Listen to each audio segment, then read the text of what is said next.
नमस्ते दोस्तों, गीता की धार्मिक कहानियों में आपका स्वागत है।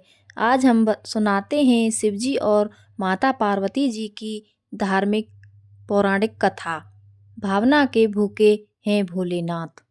किसी गांव में एक पति पत्नी रहते थे। पति का नाम गोपाल और पत्नी का नाम मोहिनी था। मोहिनी बहुत ही धार्मिक प्रवृत्ति की महिला थी। वह अपनी झोंपड़ी में रोजाना भगवान शिव की पूजा पाठ करती थी। एक दिन मोहिनी ओम नमः शिवाय मंत्र का जाप कर रही थी।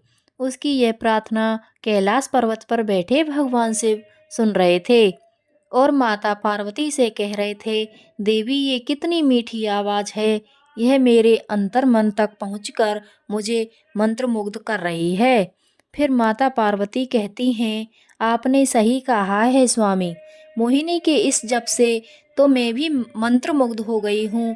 भगवान शिव ने कहा, तुम्हें ज्ञात है देवी, उस झोंपड़ी में मोहिनी और गोपाल रहते हैं, जो कलयुग के कठिन समय में भी धर्म का अनुसरण करके आदर्श स्थापित करेंगे, जो देखकर कलयुग के अन्य पुरुष भी प्रभावित होंगे। फिर माता पार्वती कहती हैं, अच्छा स्वामी, मुझे सब कुछ विस्तार में बताइए कि कौन हैं ये दोनों, पति पत्नी, और क्या हैं इनका परिचय। तब भगवान शिव कहते हैं, देवी मोहिनी इस समय झोंपड़ी में अकेली रहती है और गोपाल की प्रतीक्षा में उसे व्याकुलता हो रही है, जबकि गोपाल एक जमींदार के घर छोटा मोटा काम करता है। देखो देवी, गोपाल एक लंबे समय के बाद घर लौट रहा है। कठिन परिश्रम से प्राप्त अपनी आय को लेकर अपनी पत्नी के पास जा रहा है। उसे अपनी पत्नी उतनी ही प्रिय है जितनी कि तुम हमें प्रिय हो। फिर माता पार्वती कहती हैं, मैं देख रही हूँ स्वामी कि आप उनकी बहुत प्रशंसा कर रहे हैं, परंतु मैं एक बात सोच रही थी कि वे पैसों के बिना कैसे अपना जीवन व्यतीत कर रहे हैं। फिर माता पार्वती कहती हैं, स्वामी आपकी आज्ञा हो तो मैं उनकी परीक्षा लेना चाहती हूँ, आप मुझे आज्ञा दीजिए। भगवान शिव ने कहा, ठीक है देवी, जैसा तुम चाहती हो वैसा ही होगा। तुम उनकी परीक्षा ले सकती हो कि उनका भरोसा मुझ पर अटल है या नहीं। फिर माता पार्वती उनकी सवारी शेर पर सवार होकर पृथ्वी लोक पर पहुंचती हैं और इधर गोपाल अपने घर जा रहा था और उधर माता पार्वती एक बुढ़िया का रूप ले लेती हैं और शेर एक छोटी लड़की का रूप ले लेता है। और गोपाल जमींदार के घर से निकलने से पहले एक चिट्ठी अपनी पत्नी मोहिनी को लिख देता है और उसमें लिखा होता है, मोहिनी, जब तक यह चिट्ठी तुम्हारे हाथों में होगी तब तक मैं आधे रास्ते तक पहुंच जाऊंगा। यहाँ सब कुछ ठीक चल रहा है। जमींदार जी मेरे काम से बहुत खुश हैं। उन्होंने एक खास चीज़ उपहार के तौर पर दी है। मैं तुम्हें घर पर आकर इसके बारे में बताऊंगा। मुझे सिर्फ उपहार ही नहीं मिला है, बल्कि एक बड़ा पद भी मिला है। अब तुम देखना, अब ये हमारी गरीबी जल्दी ही दूर हो जाएगी। तुम्हारी बहुत याद आ रही है और ख़ास करके तुम्हारे हाथ के बने आलू के पराठे कि मैं जल्दी ही घर लौट रहा हूँ। तुम अपना ख्याल रखना। तुम्हारा गोपाल। चिट्ठी पढ़ते पढ़ते मोहिनी की आंखों से आंसू आ जाते हैं और कहती है, आखिर बहुत दिनों के बाद मैं वे घर घर लौट रहे हैं। आज उनके लिए उनकी पसंद का खाना बनाती हूँ। और घर के अंदर जाकर एक बड़े से डिब्बे का ढक्कन खोलती है तो वह डिब्बा एकदम से खाली होता है। तो वह कहती है, ऊपर वाले, इसमें तो कुछ भी नहीं है। अच्छा कोई बात नहीं, उनके आने के बाद ही कुछ करती हूँ। उधर गोपाल बैलगाड़ी में बैठकर आ रहा था और सोच रहा था, पता नहीं मोहिनी को मेरी चिट्ठी मिली है या ना भी। बहुत दिनों बाद घर लौट रहा हूँ, बहुत अच्छा लग रहा है। जमींदार जी ने मुझे सोने का सिक्का दिया है, उसे देखकर मोहिनी क्या कहेगी, क्या पता आज से हमारी गरीबी खत्म हो जाएगी। फिर गोपाल बैलगाड़ी वाले को कहता है, अरे ताऊ जी, जल्दी कीजिए, मुझे घर जल्द से जल्द पहुंचना है। फिर बैलगाड़ी वाले से कहा, हाँ बेटा, चल ही तो रहा हूँ। वैसे ही गोपाल की बैलगाड़ी गांव के नज़दीक पहुंचने वाली होती है तो रास्ते में माता पार्वती और उनकी सवारी शेर, जो भेष बदले हुए थे उनको मिल जाते हैं। फिर माता पार्वती गोपाल और उस बैलगाड़ी वाले को आता देखकर उस लड़की को मारने लगती है और कहती है, मर क्यों नहीं जाती कलमुही कहीं की। यह सुनकर गोपाल बैलगाड़ी को रुकवाता है और उनके पास जाता है और कहता है, अरे क्या हुआ माँ जी, आप इस बच्ची को क्यों डांट रही हो। तो वह बुढ़िया कहती है, देखो बेटा, इसके पिताजी सवेरे से काम के लिए बाहर गए हैं, पैसे से लेकर घर आएंगे तभी तो खाना मिलेगा। यह इस बात को समझती ही नहीं है, मर क्यों नहीं जाती कलमुई कहीं की। फिर गोपाल कहता है, अरे नहीं नहीं, आप इसे डांटिए मत। फिर बुढ़िया कहती है, ये समझती ही नहीं है, ऊपर से घर का मालिक कहता है किराया दो नहीं तो यहाँ से चले जाओ। मैं क्या करूँ बेटा बताओ, इस लड़की को लेकर तो मुझे भीख मांगनी पड़ेगी। फिर गोपाल मन में सोचता है, यह तो बहुत ही तकलीफ में है, मेरे पास तो जमींदार जी का दिया हुआ सोने का सिक्का है और कुछ नहीं, अब मैं क्या करूँ। वो सोने का सिक्का मैं इन्हें ही दे देता हूँ। फिर गोपाल कहता है, माँ जी आपका नाम क्या है। फिर वह बुढ़िया कहती है, मेरा नाम गौरी है। गोपाल फिर से पूछता है, आपके पति कौन हैं और वे कहाँ पर काम करते हैं। फिर वह बुढ़िया कहती है, मेरे पति का नाम भोला है और वे काम करने के लिए बहुत दूर गए हुए हैं। फिर गोपाल कहता है, अरे आप भोला भैया की पत्नी हैं, मैं तो आपको ही ढूंढ रहा था। यह लीजिए, यह भोला भैया ने आपके लिए ही भेजा है और वो मेरे साथ ही काम करते हैं। मैं आपको यह सोने का सिक्का देने आ रहा था, अच्छा हुआ जो आप यहीं पर मिल गईं। इतना कहकर गोपाल ने वह सोने का सिक्का उस बुढ़िया के हाथ में थमा दिया। फिर वह बुढ़िया कहती है, तुमने तो मुझे बचा लिया और वे ठीक ठाक तो है ना, वहाँ पर सही सलामत तो है ना। फिर गोपाल कहता है, हाँ भाभी जी वो बहुत अच्छे हैं, तो अब मैं चलूँ। फिर बुढ़िया कहती है, मेरा आशीर्वाद तुम्हारे साथ है। फिर वह बुढ़िया और वो लड़की वहाँ से चली जाती हैं। उनके जाने के बाद सोचता है कि मैंने तो मेरा सारा धन इन्हें दे दिया, अब मैं मोहिनी को क्या कहूँगा। इस धन से मेरे घर की हालत थोड़ी सुधर जाती। यह आपकी कैसी लीला है। भगवान फिर माता पार्वती कैलाश पर्वत पर पहुंच जाती हैं तो भगवान शिव से कहती हैं, देवी तुम्हारे बिना मुझे यह कैलाश पर्वत सूना सूना लगता है। फिर माता पार्वती अपने आसन पर विराजमान हो जाती हैं। फिर भगवान शिव माता पार्वती से पूछते हैं, कहिए देवी, जो कुछ मैंने कहा था क्या वह सत्य साबित हुआ कि नहीं, मैं तुम्हारी प्रतिक्रिया जानना चाहता हूँ। फिर माता पार्वती कहती हैं, स्वामी आपने सही कहा था, गोपाल निर्भीक भी है और बहुत दयालु भी। देखिए उसे जो पुरस्कार मिला था उसने वह भी मुझे दे दिया, सारे पैसे दान कर दिए, यही तो मेरी प्राप्ति है। उसने एक बार के लिए भी संकोच नहीं किया। वे लोग कितने गरीब हैं, इस सोने के सिक्के से उनकी गरीबी दूर हो सकती थी, फिर भी नहीं सोचा। भगवान शिव कहते हैं, तुम सत्य कहती हो देवी, अभी भी उस दंपति के मन में दुख और व्यथा अवश्य है। माता पार्वती पूछती हैं, स्वामी आप ऐसा क्यों कह रहे हैं, अभी भी उनके मन में दुख है, वो तो परीक्षा में उत्तीर्ण हुआ है, फिर ऐसा क्यों है। भगवान शिव कहते हैं, जानती हो देवी, उन दोनों का मन स्वर्ण का है, उनको जितना तपाएंगे उनकी मनुष्यता उतनी ही निखर कर सामने आएगी और पवित्र हो जाएंगे ये दोनों दंपति। किंतु इस बार उनकी परीक्षा मैं स्वयं लूँगा।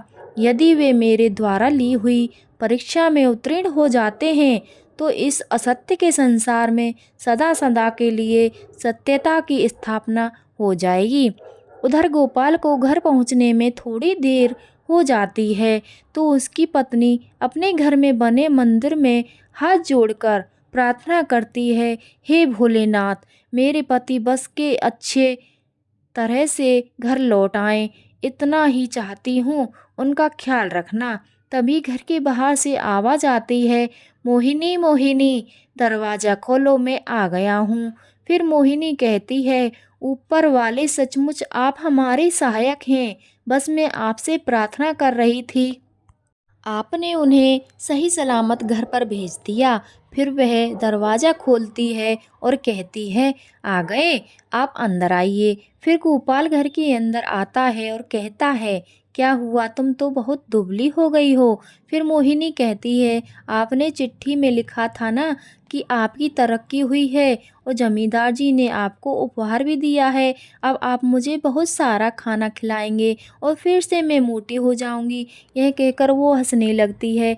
फिर मोहिनी कहती है, क्या हुआ, आप चुपचाप और उदास क्यों हो। गोपाल कहता है, अब मैं तुम्हें क्या बताऊं। मैं सब कुछ लेकर घर आ रहा था, लेकिन गांव के बाहर एक बुढ़िया और एक छोटी सी लड़की मिल गई। उनकी हालत हमारे से कई गुना ज़्यादा खराब थी, इसलिए वो उपहार और सारे पैसे मैंने उनको दे दिए।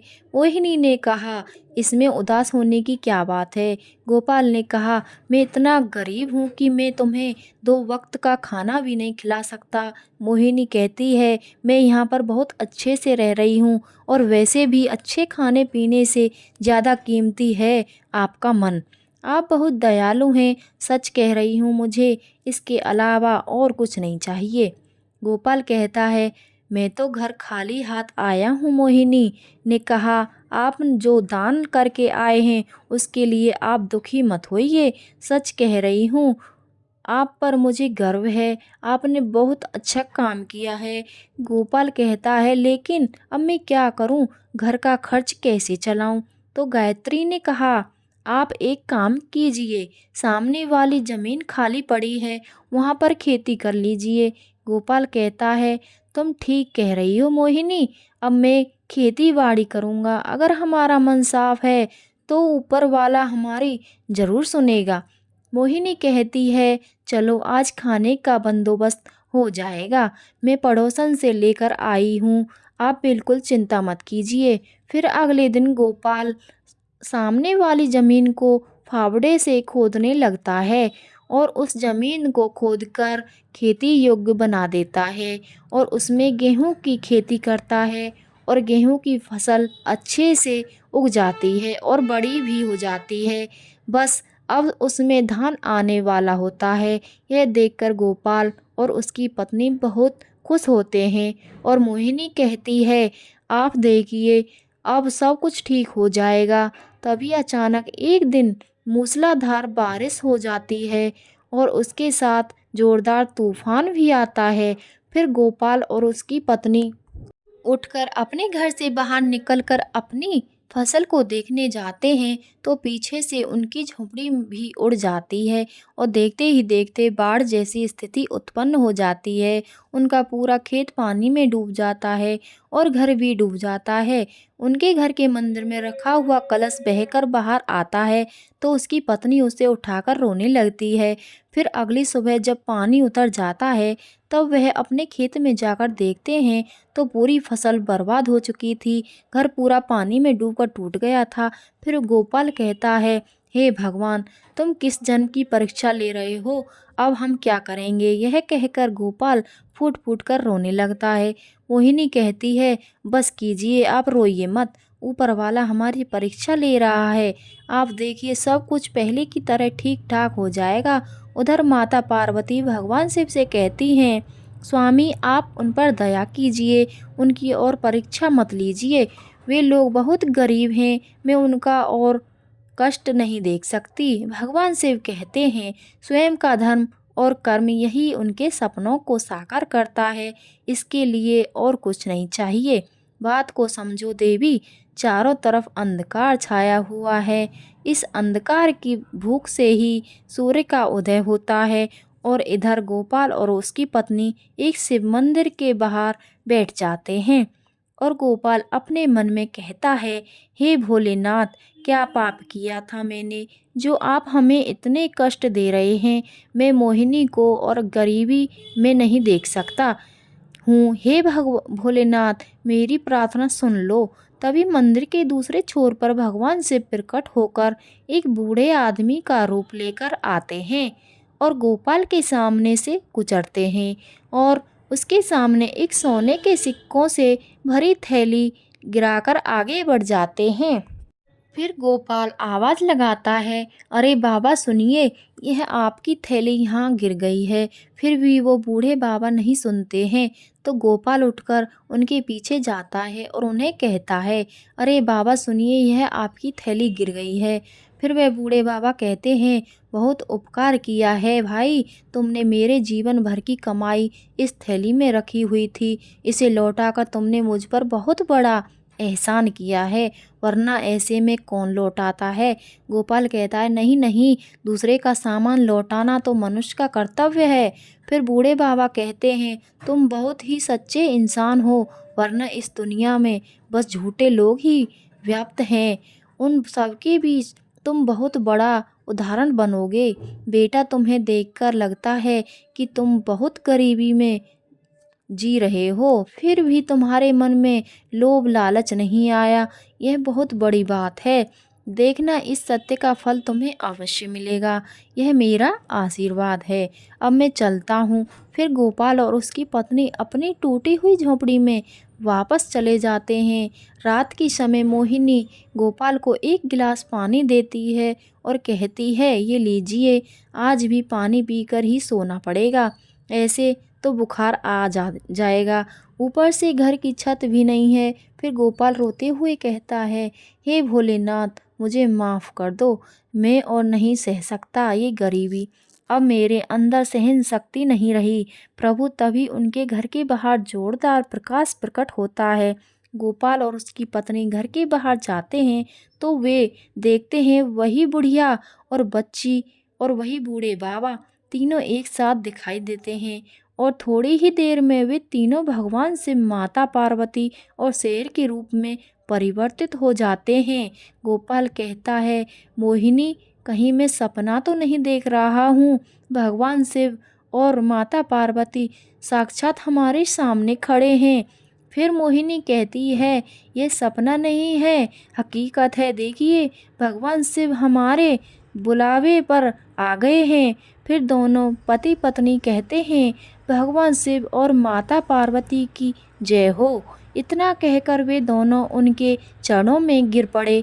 माता पार्वती कहती हैं, तुम्हारा इतना साफ मन देखकर हम प्रसन्न हो गए। ये जो हमने तुम्हारे पैसे लिए थे, तुम्हारी परीक्षा थी। तुम्हारा मन इतना साफ है कि सृष्टि के सारे लोग तुम्हें हमेशा याद रखेंगे। भगवान शिव कहते हैं, मैं तुम्हें वरदान देता हूँ कि आज के बाद तुम्हें कभी भी दरिद्रता का सामना नहीं करना पड़ेगा। तुम सदैव सुखी रहोगे और आज के बाद से तुम जीवन में हमेशा उन्नति करते रहोगे। फिर गोपाल कहता है, आपकी कृपा दृष्टि हमेशा हम पर बनी रहे। जिंदगी में जितनी भी मुश्किलें आएं, हम सदैव केवल सही राह पर ही चलें, ऐसा आशीर्वाद हमें दीजिए प्रभु। भगवान शिव और माता पार्वती ने कहा, तथास्तु, और यह कहकर वे अंतर ध्यान हो गए। अब गोपाल और उसकी पत्नी दोनों वापस घर में जाते हैं तो देखते हैं वे दोनों थैलियाँ उनके घर में पड़ी हुई थी। एक थैली तो वो थी जो गोपाल को जमींदार ने दी थी, और दूसरी थैली वो थी जो उस बूढ़े बाबा की सोने के सिक्कों से भरी हुई थी। अब उस धन से वे दोनों पति पत्नी हंसी खुशी रहने लगे और उनका गुजारा भी अच्छे से होने लगता है। बोलो माता पार्वती की जय, भोले बाबा की जय। हर हर महादेव। वीडियो अच्छी लगी हो तो लाइक करना, शेयर करना, सब्सक्राइब करना नहीं भूलें। धन्यवाद।